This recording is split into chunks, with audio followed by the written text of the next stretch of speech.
Okay, welcome back to Garage 512. I am with William over here at LMR, not to be confused with LME. So this is my first time getting any work done here. We're going to do a tour around the facility, and I'm really looking forward. These guys are awesome. They actually got me in pretty much last minute. They're going to start working on my car next Monday, and we'll be done probably in a week or some change. Given all the parts that I've got for these guys to install, it might take longer than a week. Okay, here we go. Well, come on back. We'll go back this way. Let's see. Just got offices down here. And okay. Just a small part storage room. This is our YouTube channel. Yeah, nice. Yeah, I've seen. It looks totally different on YouTube, right? The setup when when he has the camera and he's talking about whatever he's talking about, it always looks a little bigger. Oh, you'll see. There's a lot more. You bet. That is Ryan. He's one of our tuners. Oh, really? I thought Steven did all the tuning. No, we've got 3 tuners here. So, really? Yeah, 3 really good tuners. That's Ryan Cunningham. He moved here from California. We've got Georgie. I will butcher saying his last name, so I'm not even going to try. But he owned Jep Tuned, and he's really good at his job. And then, of course, Steven. Yeah, okay. So we've got 3 of the best here. It's just... That's awesome. Hopefully y'all get, Steven does the stuff and, the tune and the pulls on, on the street or whatever. It'd be awesome if he could do that with my car. Give my channel some pub too, Absolutely. So that'd be awesome. Absolutely. Thanks, Will. With a build like that, come on. Sure, yeah. I don't see many strokers, like ever. And then what do we have going on in the shop? There's a lot of cool stuff in this one right now.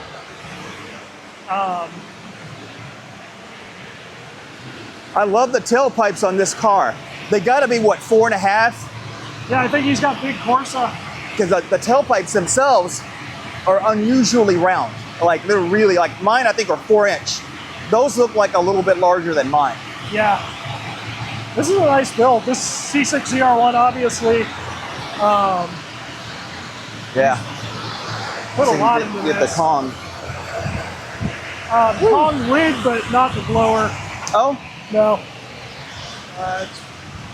Dyno's not up, but it's pushing just under 1,000 right now. I see that. That's like 971. Yep. Wow. That's pretty modest for a blown car. I would think most of these supercharged cars are doing like 1,200 plus. It's really hard to get to that point. Really? Very, very hard. Man. I'll actually show you in a second. Okay. We'll get away from the biggest fan in the world. I like that. Twin turbo E-Ray. Twin turbo? Really? Yep. How did you do that without, have they cracked the tune yet?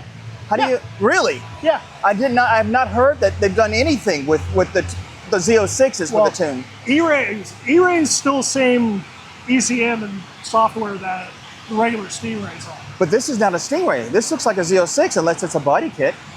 Body kit for an E-Ray. Ah, okay, yeah. And the license plate, of course, says E-Ray. Yeah. The tailpipes are what got me, because the E-Ray or side exhaust, just like the Stingray. Yeah, we did a specific kit just because they were offering the center exit exhaust. Customer already had it on there previously as a catback, but we were able to keep it for the twin turbo kit. Wow, I was deceived. Ha, that's awesome though. Okay, well that makes sense. Because that's basically the Stingray tune. Yeah. Right, so yeah, okay. So it's not like a max limit build, but it's still, especially with the E-Ray's power assist, it will be exceptionally fun. Y'all haven't tested it yet? I think Georgie did some testing earlier today. Really? But I haven't seen any like 60, 130 results or anything yet. What power is it putting down then? At the rear wheels, I think just at 600. 600 on a twin turbo? How are you doing that because it looks like you only have a rear wheel drive dyno. You can actually disconnect the hybrid drive. Really? Yep. And then just like on the TRXs and the Escalade Ds, we take out the drive shafts. Okay. You even know that guy's videoing here? I'm being told by Junior and Justin on that. So. Those look like Toyos right there. I can tell the tread pattern.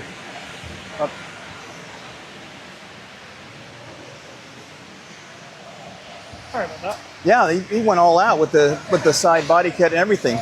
Oh yeah. Side. Well, the E-Rays come wide body. Oh, that's right. They sure do, don't they? Yep. This Escalade, unfortunately, what we're finding out about the Escalade Vs, they have, and I'm not trying to scare anyone, it's obviously a really hit or miss thing, but Yeah. they're running into the same issues as the L86 with the rod bearing failures. Oh, really? Yes. Wow. But GM's not including that because technically it's an LT4, but we're seeing. So the valve, like with the LS6, LS7 motors with the valve guide is different? Totally different. They were using subpar bearings from the GM? factory. Yes. Wow. There's a huge recall on 6.2s going on right now, but they're not including the LT4s in the 6.2s, which is really interesting. Wow. Did not know that. So he's upgraded to a 416 Okay. on this one. He already had a lot of work done to begin with. It's got a ported Kong blower. It's got basically every goodie. What kind of blower? Kong. Okay. So stock blower ported by Greg. It's an awfully heavy car. That's got to be like 6,000 pounds, right? It's extremely heavy. And they're making right about 800, 900 to the tires. Okay. Yeah. I mean, yeah. I mean, you got kids and you still want the power. I guess, yeah, that's the use case. Oh, these things too. Lots and lots of black wings. Which one is that? This one right here, Blackwing? I'm not familiar with that one. CT5 Blackwing. Oh, that's why. Cadillac. Yeah. Yep. So this replaced the CTSV.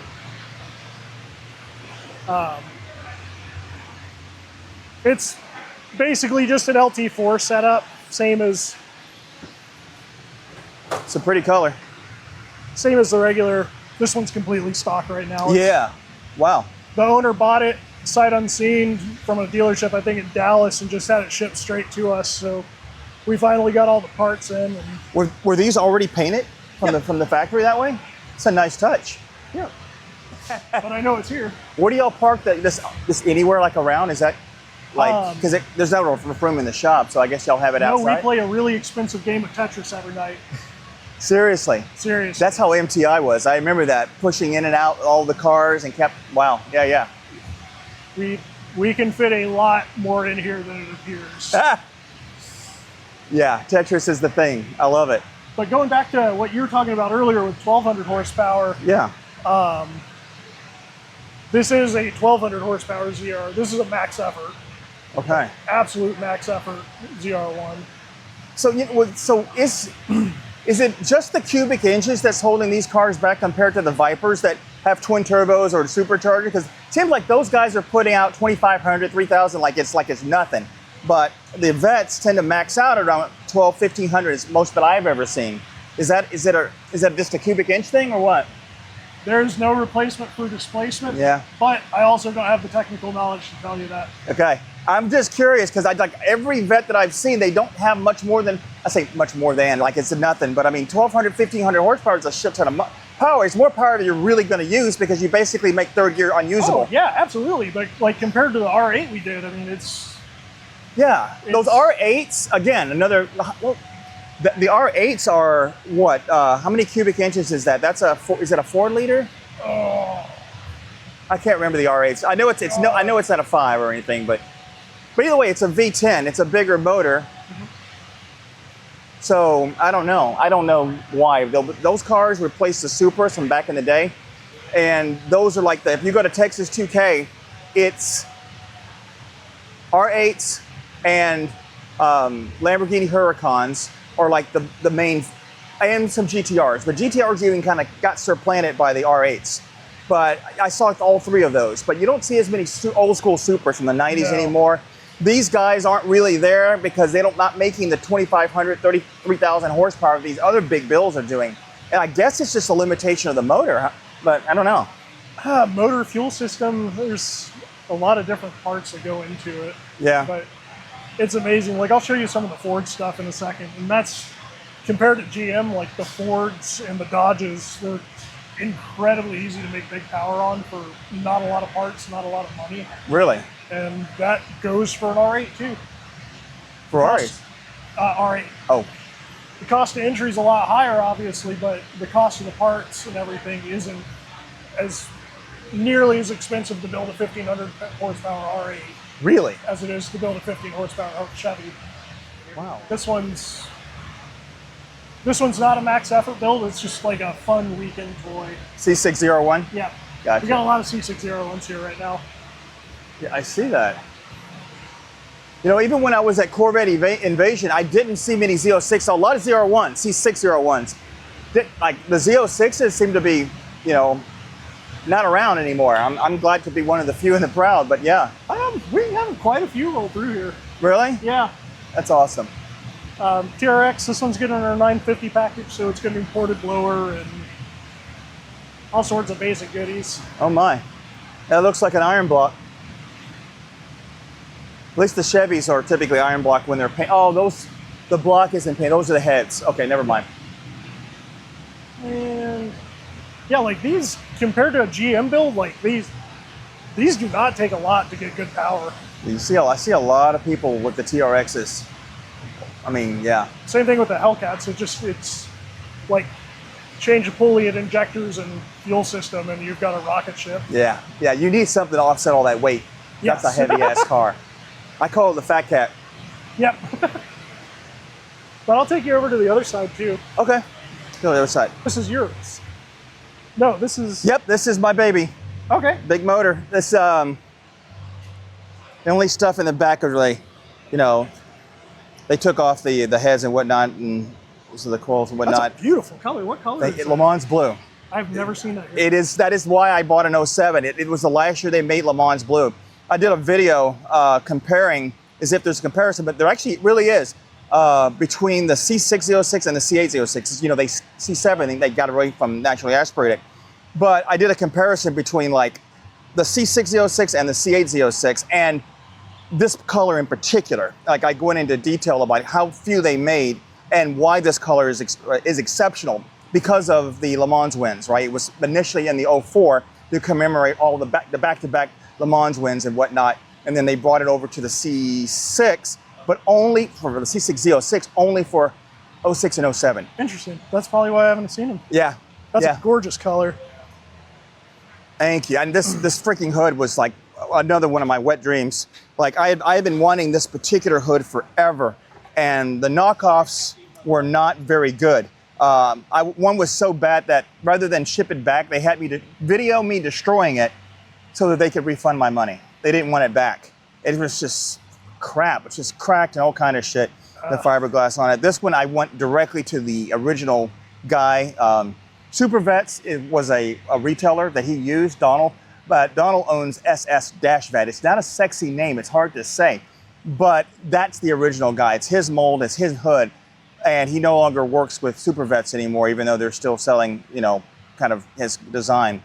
But yeah, I got this directly from Donald at SS-Vet and then had it painted front and back. So Gorgeous. I am looking forward to getting this thing on the road and on the track. Okay, you've already got a lot of work done. Yeah, I think I got like $10,000 worth of parts in addition to that $30,000 motor. Yep. You know, in that truck. And so I'm like, yeah, we are done. I really had not planned on spending that kind of money for this build. This was a heads and cam car, and I wasn't gonna fuck with it because that's every vet I've had like 100 grand into. And I'm like, I'm not doing that. I'm just gonna buy a heads and cam car. It's only got 23,000 miles. I'm good, right? Fucking thing blows up after 6 hours.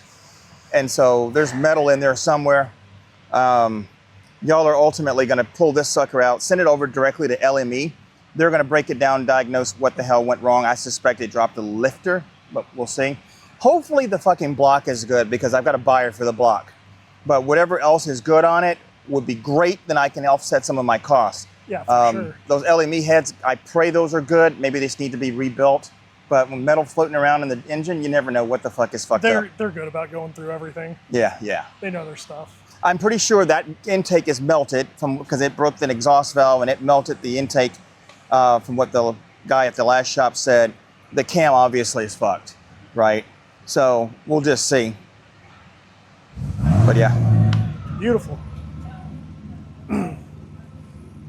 So this is, how many shops do y'all have, like garages? Like this is one? That's the main. This is our secondary. We haven't been here. We've only been in here for about a year, maybe a little less than a year. Oh, God, I remember Steven was talking on YouTube about a facility that he's building. We finally broke ground on that. Oh my God, just ago. now?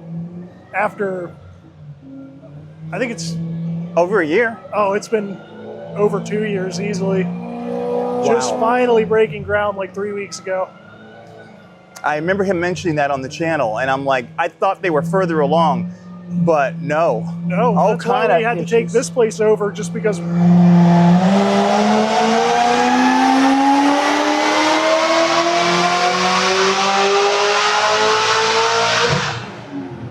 Yeah, that sounds awesome. Hopefully 4 digits. Yeah, probably. He was almost there. More Escalade Vs. We do tons and tons and tons of Escalade Vs. These family guys, you know.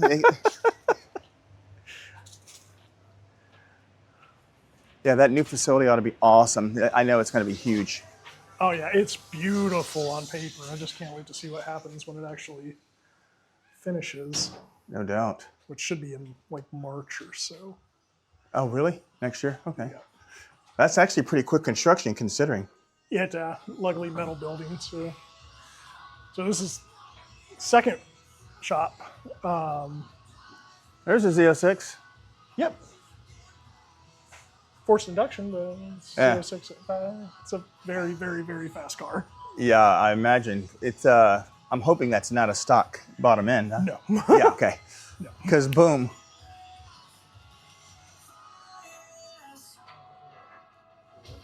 Yeah, that's... What? Oh, it's a BTR. Yeah.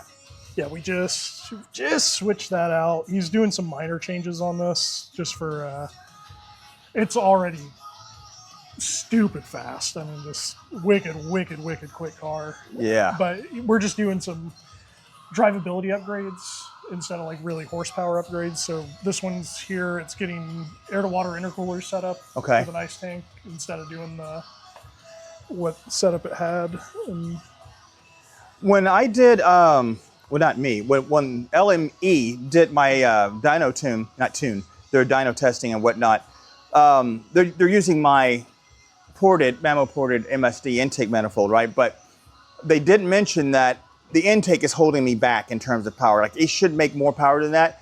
Like, their billet intake would make more power, but it's got, like, the BTR has shorter runners. So I'd be sacrificing torque for horsepower. And I'm not entirely sure I want to do that, but it would be nice to see if we could ever get, you know, like that, you know, the billet intake that they make, one of those, maybe just on loan, put it on my car and get a video of like what that makes compared to what my ported MSD makes. I don't know if you've got strings like that. I'd ask them to see if I could borrow one maybe, but I think we're really close, so yeah, it's not. Because that's the problem. I don't have a shop that I trust really in Austin to do that kind of stuff. And one of my lessons, I did a video on lessons learned. One of them, by top 10, was only let one shop fuck with your car. Excuse my language. But like the last Z06, the 07 Z06, it was such a nightmare because someone would do work on the car and they fuck something up and then they will take no responsibility, won't fix it, blame everyone under the sun other than themselves, and then I got to take it to another shop. They fix it, and then they fuck something up. And it's this endless cycle of fucking, all right? The fuckery just never stops. And then ultimately, I have to pay the bill for all this shit every single time with a new tuner, a new shot, which means multiple hands touching my car. Like, I'm not doing that this time, which is why I'm glad I'm here. It's very unfortunate. Yeah. And we hear it all the time. All the time. And unfortunately, like a lot of the cases, like we don't really want to take them in after that. Yeah, I don't blame you. There's a lot of nightmare situations. Every now and again, we definitely will, because I mean, we just want to help people out. Like, right. That's how we made our name. Right. Obviously, we make money at the same time doing it, but we're having fun, and people are actually getting to smile again, which is boy, that's a rarity. I tell you, every time I started to smile with the last car, check engine light would come on or some shit would break, charging light, you know, low voltage and shit. I mean, it's like, man, what's it going to cost to just smile and not have to worry about my shit breaking down every month? But the last car spent 3 years in the shop. 3. That's a whole long story. But yeah. And I totally get not wanting to mess with someone else's mistake, which is why the shop in Austin, before I moved it here, they were just getting ready to start after like 3 months of like waiting for them to start. And I was like, yeah, they called me, it's like, we're getting ready to start. You sure you don't want us to start? I'm like, no, I'm good. Like, it hasn't been touched, right? Because I don't want to bring you guys anything that's been touched, molested by another shop. It just the whole process, it's not as cut and dry as sending us a stock or like very lightly bolt-on modified car. Yeah. Because we have to go back in and figure out what happened. What's on here. We've actually got a C8 twin turbo we took in like that. Forgot what shop it's coming from, but big build. But he wants us to tear it all apart, go through it, and redo our turbo kit on it. When you got plenty of money like that, you can do that. Like I have dropped an embarrassing amount of money on this car, and I don't want to drop any more. Like I want one reliable, in as much as you can have a reliable track car, that's what I want. So absolutely. And that's what I told LME, and that's why they built me, a pretty nice motor, and it's not overly aggressive on the cam too, because I looked at the cam specs, and it's not much bigger than my last 454 stroker, which was built. The short block was built by ERL, but the cam on this one is not that much bigger. But I asked him, it's like, can we go bigger on the cam? And he goes, based on the duration, the clearances, the tolerances for how they built the motor, that's the cam that they spec'd out that would work best for my car. I'm like, okay, their motor, they built it from soup to nuts. Their warranty, I'm not gonna fuck with it, but hopefully this is a scenario where it doesn't break in a year or 2 years, whatever, No, but that's the cool thing about LME. I mean, they'll take care of you no matter what. Yeah.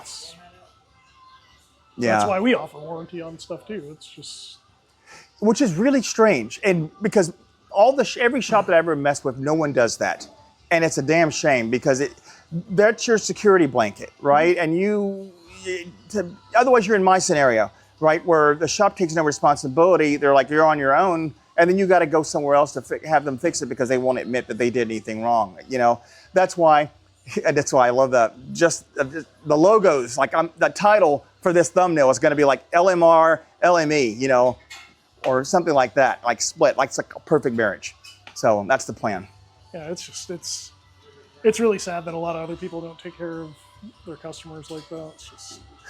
Well, no, it's good for you though. And then you got some places, I'm not going to say the name, but they offer even longer warranties than we do, but they're keeping everything so safe that it's basically a stock car. Oh, that's why. Yeah. So that's why you could do that. Man, it gets really cramped back here, but that's pretty. This one is going to be a piece of art when it gets done. Yeah, I bet. It's got a nice stance to it. Yeah. But it's getting a lot. It looks wider for some reason. Owner changed his mind about a lot of things on this car, so we had it here for a while. But now it's finally, it's going to be eventually it's going to get some form of centrifugal blower, but right now it's just going to be an NA car that we're doing. Stock bottom end still? No. Okay. No, he's putting in an LSR. Okay. Yeah. Yeah. Everyone's doing that. That's the. God, I wish I could get back there. We just got done with that white one. It's beautiful build. It's built for Texas Mile. Man, I haven't been in the mile in fucking forever. I'm glad they're still doing it. Oh yeah, so we did. Man, it started out as our 850 package that he came in on, but he said when he got here, he's like, I want to go 200 miles an hour. Okay. We're like, in a mile, because that can do almost 200 miles stock. Yep. It's 200 miles an hour in the standard mile. Okay. And that's hard to do, huh? That's very hard to do, especially in a heavy car like that. Yeah. Yeah. We do have a Cadillac customer, CTSV 3, barely grazing it. He finally hit it. He's had so much trouble over the years. His sunroof has blown off 2 different times, like just exploded off. The sunroof? Yeah, like 190. Oh my. Yeah. Wow, I didn't even think that was possible. Yep. Okay. Little tiny bit of air gets underneath that and rips the whole thing off of those speeds. Yeah, I'm scared to death of going that fast. There's no chance. That's why this car is built to be a track car, like specifically like a road race kind of car, Nice. like Coda. Like I'm not trying to do 6130s, Texas mile, that kind of stuff. Because honestly, I get scared at a certain speed. Like older I get, the more I'm like, okay, I'm good now. Oh, and you're lucky enough to be right down the street from Coda too. Yeah, yeah, but not down the street from you guys, which is because I used to enjoy, like back when MTI was, when I lived here, I'd be up at MTI, shopping, talking to customers, talking to the mechanics, and gaining some information, and then just sitting, and listening to the dyno shit, right? I can't really do that in Austin. I mean, they have some shops like that, but like I said, I've been through this shit before, and I haven't really. There's one shop there that I trust, but they moved out to like about 40 minutes outside of Austin, so they're not as easy to go hang out with anymore. Yeah. So, but yeah, this would be awesome. There are very few things I miss about Houston, like being in a city that has, this kind of dynamic plus a track. Because y'all have Houston MSR. Raceway Park that closed. Yeah, The Baytown one Baytown closed. closed. We've still got H&P. Isn't that just an 8th mile? It's 8th mile. Yeah, I ran out there with the M and was not really We've impressed. still got MSR down in Lake Angleton for the road track course. Oh, you did, okay. But it's a small track. Yeah, 1 point something miles. I don't know the exact mileage, but I mean it's enough where you like take carts on it. Yeah, I think Coda is like 2.5 mile track. Yeah, that's what I'm trying to get ready for December. I got my tracksuit and all that shit ready. I guess that would be your buddy David's car. Does it? I don't see the red rim.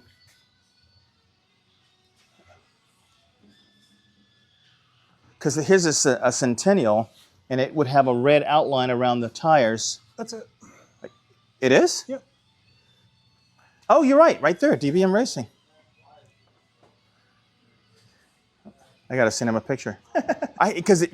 This is a carbon flash color, and it always looks a little like black-ish.